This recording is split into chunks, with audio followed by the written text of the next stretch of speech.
Hello, everybody. Welcome to part 2 of this, where we're trying a new experiment here, which is where I get to put my, let's call them my unvarnished, my unplugged thoughts.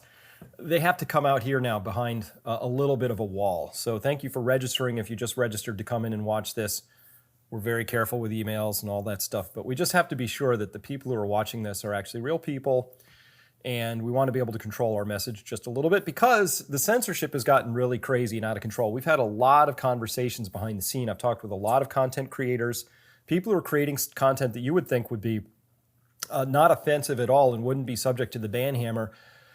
But we've spent a long time building up our brand, our channel, things on YouTube, on social media. Now, you can get banned and censored and deplatformed, which is the scariest thing. I've put 12 years of my life into building an audience, and it can go away in the blink of an eye because somebody somewhere behind a nebulous wall, there's nobody to talk to at Google or at YouTube or at Facebook. There's no there. They just have faceless people in cubicles, and one of them can get offended and decide that your content no longer fits something that makes them comfortable entirely, and boom, you're gone, and no recourse. So we're loading this up to our own Vimeo channel, which we pay for, and so we can serve this video to you. So that's what we're going to do here, and I'm going to be able to say things now. And I realize now, coming into this moment, that that this has really gotten to me over time, okay?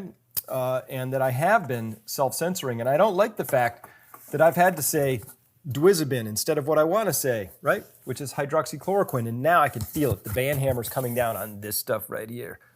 Ivermectin.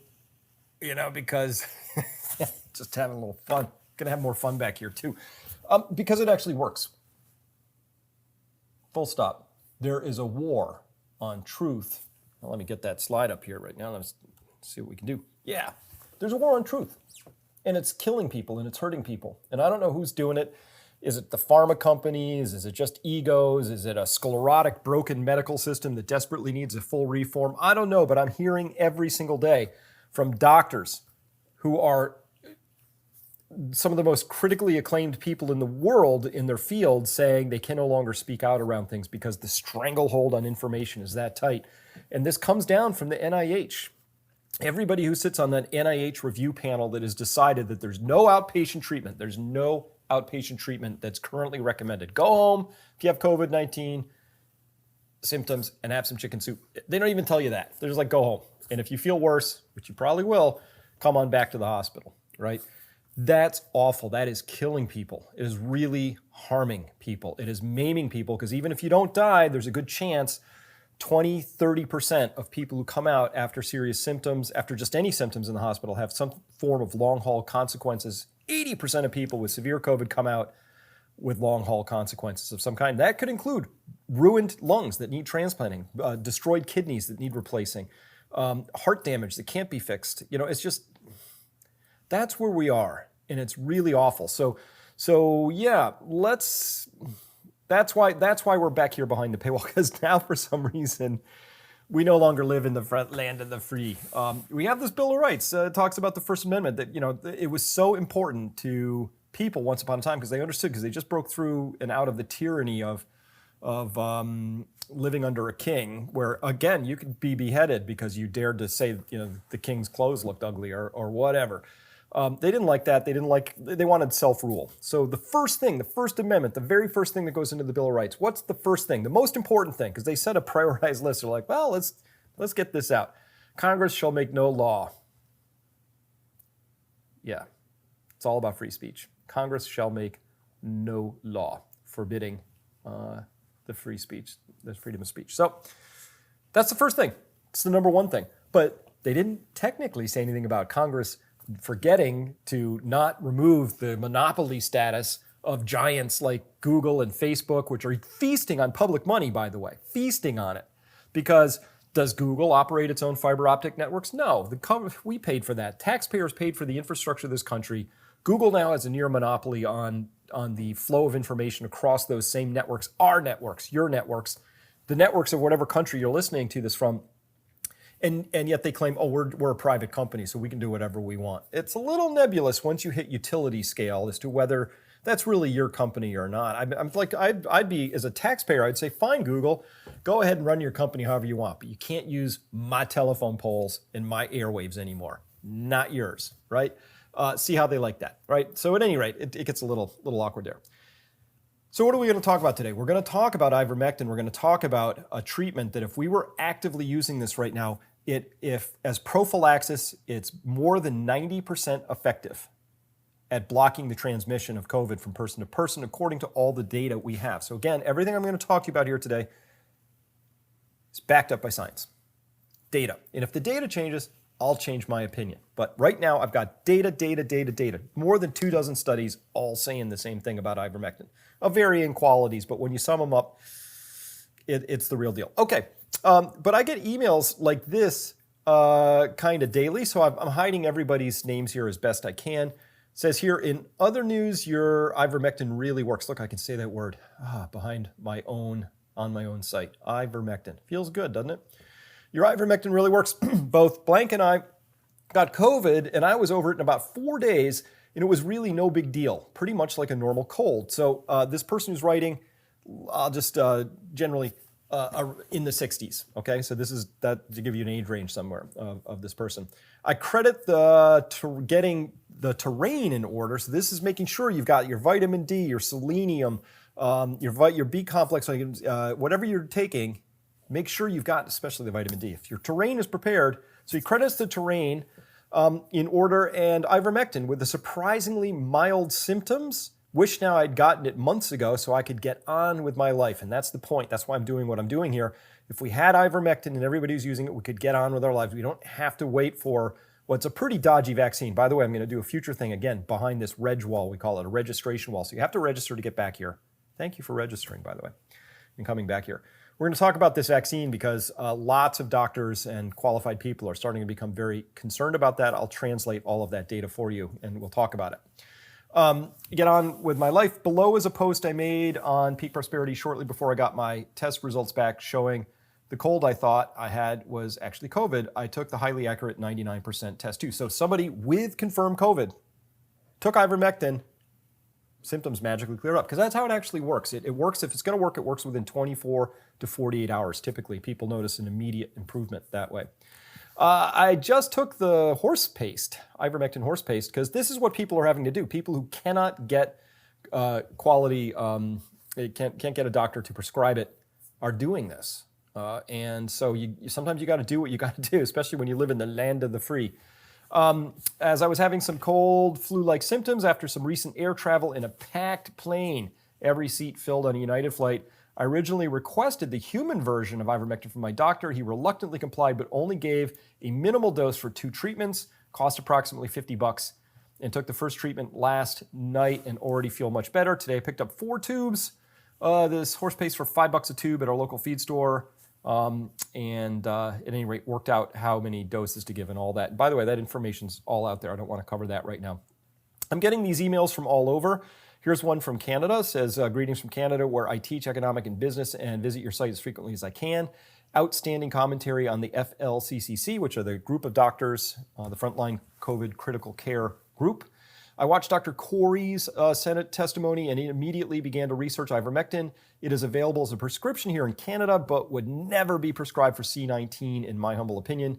Canadians have become followers and forgot how to lead. Our middle power stature is long gone, and we are now that youngest child at the geopolitical table trying to gain everyone's attention.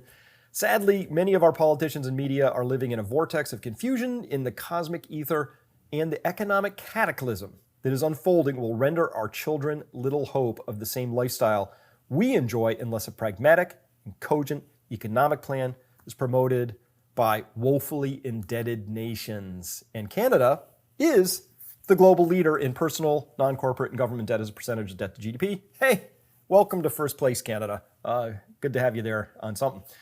So people are very concerned about the economic impacts. And by the way, we could get past all of this with ivermectin. If we had an outstanding distribution system for ivermectin, we would get right past it. By the way, as a reminder, ivermectin, it works. It works pre-exposure, post-exposure, early symptom onset, late in symptom onset. Every study says the same thing here at this point in time. where it's been a study which has been able to use ivermectin, at least in some isolated sense. It was a paper that somebody you sent, which included 23 total patients, 13 with ivermectin, they called it, 13 without. But oh my God, there were at least 12 other drugs that were all thrown into that mix. So I don't know why they said ivermectin was the thing they were going to parse against. It didn't have, first off, you can't get a lot of power off of 13 people in an arm. That's going to be not going to give you a statistically significant result, no matter what happens, pretty much. But at the same time, it was just a mess. So I haven't seen any studies come along where it said this stuff doesn't work, where I could actually think the study was designed well. By the way, if you like it in graphic form, anything to the right of that increased, that one gives you increased risk. Anything to the left gives you a lower risk. All these studies are clustered down here on the lower risk side. Some of them really far down there. This is all studies combined down here. Again, let me get my drawing tool out so we can talk about this. It can be a little like, oh, but look, late treatment, that's pretty close to almost no benefit, but there's some with like major benefit. Which is it? There's another way to present this, which I'm glad they do now at this site at ivmmeta.org. This little bar right here, you see that shape this got right there? That the diamond shape on that is showing you where the weight of this thing is. So you can more easily and visually sort of say, of the statistical weight from these things, where is it clustered? And you can easily see that for early administration, right? So this is people have symptom onset, but they're giving it early. There's a very high benefit, and it's clustered way down here. The weight of it would be down here at about, well, they say it's 0.13. Hazard ratio is about 0.13. So there's an 87% improvement in people who get ivermectin early when they have early symptom onset. You give it late, that drops down to only a 0.52. About half of the benefit that compared to nothing. But by the way, remdesivir is not even close to that. And they still recommend that all over the NIH website. They still recommend remdesivir when they have something that beats the pants off of it by a wide country mile margin, right? How about for pre-exposure prophylaxis? Look at this, 0.02. Oh my God, there's only, that's 98% improvement. That's pretty awesome, 98% improvement. Compared to if you just give it early, and that's first symptom onset. So that's what we just saw in that email I shared with you, an 87% improvement. That's very typical response right there. And for post-exposure prophylaxis, a 90% improvement. So you've been exposed to somebody, they had it, you take ivermectin, 90% improvement in anything that might happen next. So across all studies, look at that little diamond. Look where it's just clustered down there. This stuff's astonishing. Now, I'm bringing this up just to remind you, I threw this up a long time ago in my discussion of COVID and ivermectin, that ivermectin is known as a broad spectrum host-directed antiviral. It's an antiviral. And in that paper, we might notice all these different viruses. So I'm not going to expect you to read this or even attempt to, but this is in vitro studies where they take animal cells and then they're exposing them to various viruses. But look at all these things. You got dengue, ribovirus, coronaviruses, SARS-CoV-2 even in here, of course.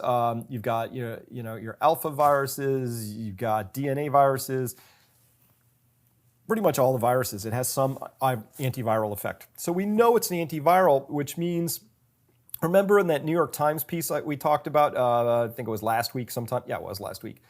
They say here, this was talking about Dr. Kory's Senate testimony, and the New York Times was trashing that thing. And here's how they characterize it. Remember this?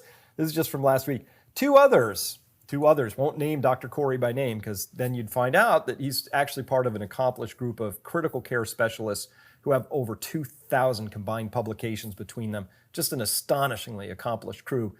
Dismiss them as two others, those others. Oh, by the way, yeah, we're gonna have to. That's censorship right there. That's what that is. New York Times. That's censorship. There's sins of omission, sins of commission. This is kind of both. You omitted their names, and then that's an omission. But the commission was describing ivermectin, a drug often used to fight lice and pinworms, to treat coronavirus patients, despite the NIH recommendation against its use outside clinical trials, which they aren't authorizing. The whole thing. Up yours, New York Times. This is awful. You have blood on your hands around this. It's just disgusting. Hey, I can say that now because I'm over here on my own website, so this feels good. At any rate, lice and pinworms, this is how they're running with it. So here's the thing that happened. Hydroxychloroquine comes out. And by the way, I still believe in hydroxychloroquine. Oh, I feel so good to say it again. Hydroxychloroquine actually has a pretty good effect. But kind of within the first 48 hours of symptom onset is its window. Anytime before that. So it has use pre-exposure prophylaxis, even a little bit post-exposure. If you can get it within that first 48-hour window. Almost every study that you've heard about that says hydroxychloroquine doesn't work was given at a time when it was guaranteed not to work because it's an antiviral. It's not a curative agent after the virus has already done its damage, but they would give it to people 8 days after symptom onset, 4 days after showing up at the hospital, like way too late to do any good, right? But it actually still does a lot of good, but not as much as ivermectin. So I've actually switched ponies in this particular story. All right, so let's talk about some super bad reporting then before I get into some of the data that I think we really ought to take a look at. This one here by a Beatrice Dupuy. I don't know how to pronounce that. No evidence ivermectin is a miracle drug against COVID-19. This is in response to Dr. Kory's Senate testimony. They whipped this right out, and they did it as a claim, counterclaim. They did a debunking claim. The anti-parasitic drug, there it is again, it's an anti-parasitic drug, also one with a lot of antivirals. It's not just the anti-parasitic drug, AP. This is easy information to find. I found it in 2 seconds. There's this thing called Google. It's got a search bar. Later, I'll get back to you later on that, AP. The anti-parasitic drug ivermectin has miraculous effectiveness that obliterates the transmission of COVID-19 and will prevent people from getting sick. That's the claim. AP's assessment, false. That's false. That's what they're saying. Let's see. They're giving it a false. But I hate to tell you this, AP, it's actually a true claim, and I'm going to show you where you went astray. This is either some of the worst reporting I've ever seen, and this reporter's a knucklehead, or the editor is that knucklehead, or they're both knuckleheads. Don't know which is which, or it's malicious reporting that's designed to kill people. You decide which is worse. I think that's worse, by the way. False. There's no evidence ivermectin has proven a safe or effective treatment against COVID-19. Okay, let's just break this down real quick because up here, they didn't even, if you're going to refute something, you got to refute the claim. The claim is it obliterates the transmission. The transmission stops people from spreading it. COVID-19 is the disease, so there's no evidence has been proven a safe or effective treatment. So they set up the claim and then disprove it by claiming that it hasn't been proven as a treatment yet. Well, decide prove. What does prove mean? We have randomized controlled clinical trials, the gold standard, run in Egypt, run in other countries, but randomized controlled trials where it is an effective treatment. So this is, first up, how bad is the reporting where you set up your own little straw man and then you kick to the left of it? You totally missed it. If you're going to refute the idea that it obliterates the transmission of COVID-19, right? Which, by the way, bad reporting anyway. It should be SARS-CoV-2 as a transmission. But let's look at this.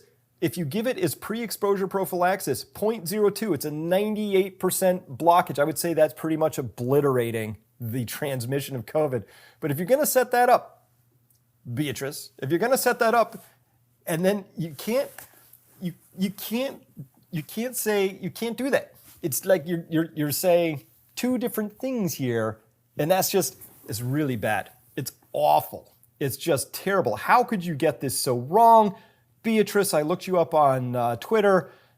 Oh, former bylines at Teen Vogue. Oh, yeah. And Star Tribune Hub fact check. So consider yourself something of a fact checker. Came out of Teen Vogue. I'm going to guess that Teen Vogue needs to spend a little more time on the science before they're going to be good at this particular thing. But even still, even at Teen Vogue, I would expect you to understand the difference between setting up a claim about transmission and then trying to debunk it with an assessment about treatments. Because the transmission of SARS-CoV-2 and the treatment of the disease, COVID-19, those are two separate things. That's easy. But despite that very easy, obvious thing to see, the Herald and Review picked up this thing. So they go through the studies have shown that there's no evidence ivermectin has been proven a safe or effective treatment against so they picked it up. And then CBS picked it up, and then all these other people picked it up. And by the way, they're all out there repeating this same claim, which is about, that a wonder drug, ivermectin. Oh wait, I got to go a tiny bit. Ivermectin is approved in the U.S. to treat parasitic worms, as well as external parasites. Worms and parasites. So the drug companies got their hands on hydroxychloroquine, and they came forward and somehow managed to muddy the waters and say it's really unsafe, despite the fact that people take it every day of the week now for things like lupus and rheumatoid arthritis, as well as an antimalarial. Billions and billions of doses have been given around the world. And by the way, when the WHO itself, WHO, did a meta-review of all the known studies of its safety, they concluded that they could find zero examples in all of history of where anybody had died from heart failure. So of course now we've got that poor Agência Pública down there in Brazil. Like, if anybody's died from this, can you let us know? Hey, I can save you some time, AP folks down there and AP folks here. Nobody's died from it. You know why? Because it's safe. But somehow the pharma industry got this idea implanted so that everybody just knows that hydroxychloroquine is unsafe, and they can just print it now. But if you scratch at that, you can't find any data on the back of that to support that view. There is no data supporting that. So now you can see what the pharma companies are trying to do. They're trying to muddy the waters by using parasitic worms and external parasites. Worms and parasites, right? Or lice and pinworms, right? You can feel it like, isn't that crazy? That's like trying to use water as gasoline. What a stupid thing, right? And of course, they've got plenty of idiotic reporters out there to do their bidding for them. By the way, some of the most accomplished people in the world have been getting trashed around this stuff, including this guy down here, Professor Thomas Borody from down in Australia. This is back in, when was this? This was months ago. I forgot. I should have pulled up when this was from. But anyway, this is a guy who basically developed the triple combo therapy to get rid of ulcers, treating ulcers not as a stomach lining problem, but as a bacterial infection. Did a great job with that. Anyway, but look at this guy. I love this. He's an MBBS, BSc, MD, PhD. This guy's got like more. I got a lot of letters after my name, but he's got way more, right? At any rate, this guy's been getting trashed. He's one of the world's experts on all kinds of things. And he says, if nothing else, just make ivermectin available in aged care homes immediately. Our elderly at the highest risk, just do this. And instead of just doing that, and by the way, the safety profile on ivermectin is a mile wide. Instead of just doing this, what are they, whoever they are, doing? They're busy killing people and maiming them. I consider it maiming if you withhold a treatment from somebody that causes their lungs to become permanently impaired for the rest of their life. That's a maiming event, obviously.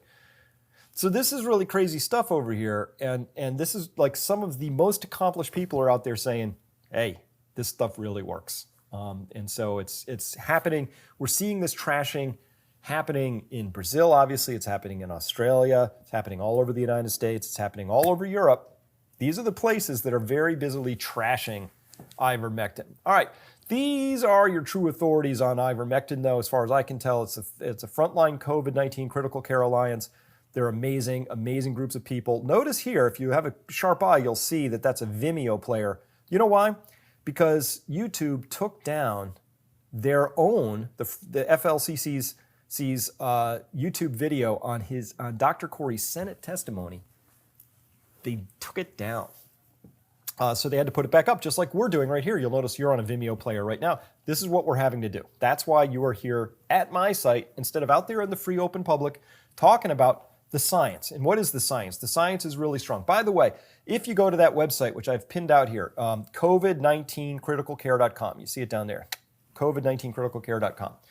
If you go to that website, you'll find these videos here. It's beautifully arranged. And you'll see this, the iMask Plus protocol. It's going to revolutionize the treatment of COVID-19. That comes from Dr. Paul Marik. Dr. Paul Marik, by the way, literally wrote the book on critical care. If you go to medical school and you take critical care as a course subject, you're going to be reading Dr. Paul Marik's, not first edition, not second edition, but multi-edition in the process book, because he literally wrote the book on critical care. So that's who we're talking about here. And so at any rate, we've talked about this iMask Plus protocol, which is developed off the Math Plus protocol, but now it's got I in it. Ivermectin. At any rate, you'll find all this information here. But what I want to direct your attention to are these links down here, right here. This is a really good one right here. This is the actual protocol itself. You could take a single page of this, print it out, hand it to your doctor if there's more of the trusting type, and say, I'd really like to have this protocol if I ever get COVID, or if I feel like I have it, I want this. If your doctor needs a little more convincing though, what I want you to do is I want you to take this one, our comprehensive review of the emerging evidence. So by the way, you go to this link here, COVID-19 critical care. I'll put all the links down below this so you can just click them. And I want you to go to the second bullet point down here. It's a little bit down the page on the front page. Click on that and you get this. Download and print this and hand it to your doctor. It's a lot of pages, but this is their review of emerging evidence demonstrating the efficacy of ivermectin. It's a slam dunk. I mean, I pulled a lot of this data for my video that got banned by YouTube, but it's all data. And by the way, it has over 90 citations in it now. Dozens of very positive studies are covered in there. It's all documented. So a lot of doctors are like, I hear what you're saying, but when you hand them a paper like this and say, please, could you read this? This is what I want to follow. This is the actual standard of care that's saving people's lives. You would hand this to them. That'll work as well. I would also encourage you, because I'm more of a visual person myself, but you could also hand them a few charts like this. These charts are not in the iMask protocol or over there at the critical care site. These are found here at ivmmeta.com. And so maybe print these out too and hand these to your doctor. I would hand those just over and say, I consider anything less than this to be malpractice at this point in time. That's how good ivermectin is. Okay, you want more confirmation? I get emails like this every day, and I love getting them too. By the way, if you have any, send them to me. I love hearing about these, and I'll share these. So these are anecdotes. Take them for what they are. They're just anecdotes, but we're humans, and if this is all of human history, I'll get that on the screen. Let me see. If this is all of human history, this was all spoken story language around the campfire, and this last little tiny bit over here on the end would be where we actually have written words. So we're still story-based. I love the anecdotes. I don't want to diminish them and say, oh, they're just anecdotes. They're very important because it's actually how we're wired to receive information. So that's why I like them. Not just because they confirm stuff, but I have a flood of these. I don't have a single email yet from anybody who said, I had COVID, I took this ivermectin, nothing happened. Now, it could happen. I'm sure those people exist. I haven't heard from any of them yet at this point in time. This person writes, I'm a family nurse practitioner somewhere in California. I've been in the medical field since the 1980s, and I've been watching your videos since about March. I work in a small hospital. Again, I'm just blocking out stuff so that this person can't be identified because there's risk now. There's actual risk to careers for people to write me things like this. There's been a recent outbreak among the staff and residents of the nursing facilities that she's associated with, and 4 resident deaths so far. As a nurse practitioner in California, we are not able to practice independently thanks to the CMA, and prescribing off-label could get one in trouble. I have a coworker friend, a smoker, 50 years old, who got sick 2 weeks ago. She thought it was her asthma because she's a smoker, but it got worse, and she was very short of breath while walking or any kind of exertion. I ordered an x-ray, which was normal, and another COVID test. I prescribed azithromycin and prednisone. It didn't help. The COVID test came back negative, but this happens a lot actually. And she has had several negatives before this for pre-op purposes. So why could you get a negative test? Because sometimes it sets up in your nasopharyngeal area. Sometimes it sets up in your lungs. So if your route of administration is you inhaled it, but it came in through your mouth, or you ingested it, because it can also come in through your gut, then it may well be that you've got a lot of viral loading going on in your body, but it's not up here in the nasopharyngeal area where they do that swabbing thing that apparently is very unpleasant. I haven't had one, but it looks unpleasant. I've heard it's unpleasant. I can't believe it's unpleasant. Anyway, she was seen in the ER subsequently, and they did nothing. She came back to me last Thursday feeling worse, complaining she couldn't breathe, and after some discussion, I did prescribe her ivermectin for that day and a second dose yesterday. She said she would pay out of pocket because her insurance wouldn't cover it, if her insurance wouldn't cover it. I texted her Friday the next day, and she was much better and thanking me profusely. Although she said she wasn't sure the medication could work that fast, she was still better yesterday, and today she's feeling great. There it is. There it is. So, hey, by the way, lot of countries already got this figured out and they're already rocking and rolling. So India is just kicking it. Remember I presented this a few days ago. It says, yes, dear people, people are speaking all over the world. You are being heard loud and clear. And this is we went over this. This is a ivermectin up here and doxycycline and vitamin C and vitamin D. So this is a care kit that you would get in India. And then I came across this package to show what it's actually like. Look how official, look at this. This is what you get, they're handing out. This is the pamphlet that goes with it. This is the kit. And you can see there's like a few tablets here and a couple here and all this stuff. And it's got ivermectin in it, it's got doxycycline, it's got zinc. It's got all these things in it. And so imagine that. Somebody shows up, you think you've been exposed to COVID, you're worried about getting exposed, or you already have light symptoms or some symptoms, and they give you this. Look at that. That's how it's done. That's what a civilization would look like. That's what it looks like. That. It's possible. This whole, I don't know, it's so hard. It's not hard. It's not hard if you don't have psychopaths, if you don't have stone cold murderers running your health agencies. You know, that's what's happening right now. This is literally, I'm on my own website. This is disgusting. This is mass murder. This is one of the most awful things I can think about. What Fauci is up to, what the NIH advisory group, and I'm going to put all those names up there. There's like 59 doctors sitting on that panel blocking people from getting something like this, just so they can go back to their pharma companies and be proud and say, I helped block that so we could get this, help sell more of your worthless remdesivir, or help not create any confusion in people that maybe they would want to maybe prevent themselves from ever even getting COVID by pre-exposure prophylaxis with ivermectin, or, they feel like it's in competition with the vaccine. It's not. The vaccine is there to help prevent you from getting a worse outcome of the disease if you get exposed to it. Vaccines don't prevent you from getting a disease. The disease comes into you, and your body mounts an effective response to it, and you don't feel the symptoms of it, or you feel reduced symptoms from it. So that's what vaccines do. It's not like a yes-no stops you from getting it or you still get it. It's hopefully going to take a response that was 100 units of badness and dial it back on average for people to 15 units or whatever the numbers would be, right? Just making those up. So that's what it's supposed to be. But guess what? Even if you get the flu shot, even if you get this COVID shot, some people are still going to get COVID, the disease. And then they still need treatment. Which treatment would you want? I know which one I would want. I'm very clear about which treatment I would want. So we still need the treatment. The treatment is not in direct conflict with the vaccine because the treatment is not a vaccine. The vaccine is not a treatment. They are separate things, and they should be treated separately. So the fact that they're being mushed into one spot and we're being denied effective treatments is awful. So this is what India's doing. You'd think, well, Chris, if India's like handing out ivermectin, maybe we should see something in the data. Well, I'm glad you asked, because we do. So look at this. Here's the USA in the leadership position with 16 million total cases. We're just idiots here, okay? We're just being complete morons and idiots, or worse, mass murdering idiots. I don't know where to put it at this point in time. But look at this. Deaths per 1 million population in the United States, 628.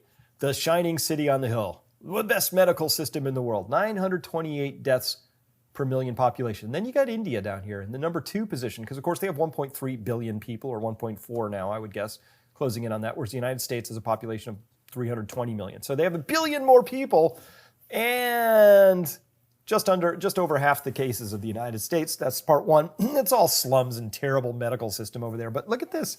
Their deaths per million, 100 compared to 900. 9 times fewer deaths per million.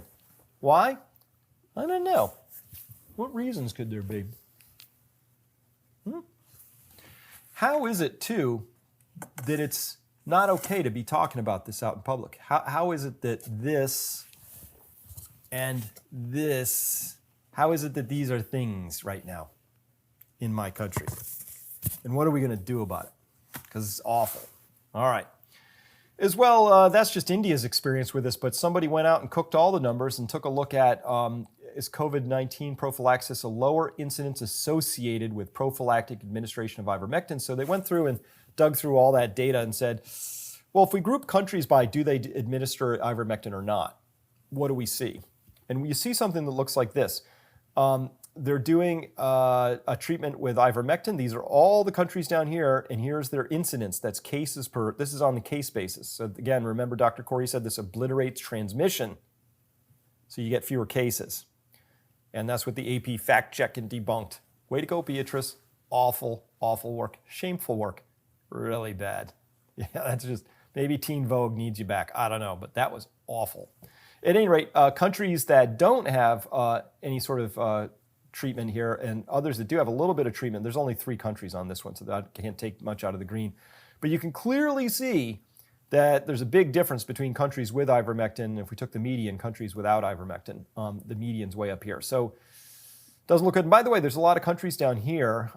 We can see countries down here like Zimbabwe and I can't read some of those because I don't have my glasses on. But anyway, a lot of those countries down there actually also have a lot of hydroxychloroquine work. So I would love to see this chart rerun where you separate anything that would work as pre-exposure prophylaxis, ivermectin, or hydroxychloroquine. Remember, hydroxychloroquine works early, and as a pre-exposure prophylaxis seems to work. For other countries, not in the United States, where they run really crappy trials that are designed to fail, and they do fail.